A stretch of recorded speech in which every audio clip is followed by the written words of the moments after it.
नमस्कार. आपण पाहत आहात सत्यस्पर्श लाईव्ह न्यूज. इचलकरंजी महापालिकेच्या दिव्यांगासाठी राखीव 5% निधीच्या वापराबाबत प्रहार दिव्यांग संघटनेने गंभीर आरोप नोंदवला आहे. संघटनेच्या म्हणण्यानुसार गेल्या 4 वर्षापासून दिव्यांग कल्याणासाठी असलेल्या निधीचा योग्य वापर झाला नसून दिव्यांग बांधवांची फसवणूक करण्यात आली आहे. संघटनेचा आरोप आहे की महिला व बालकल्याण विभागाच्या शासन निर्णयाचा आधार घेत दिव्यांग निधीचा वापर करण्यात आला.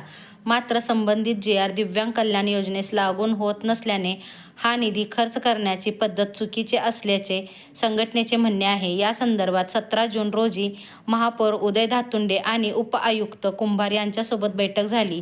या बैठकीत 8 दिवसांच्या आत निर्णय घेण्याचे आश्वासन देण्यात आले.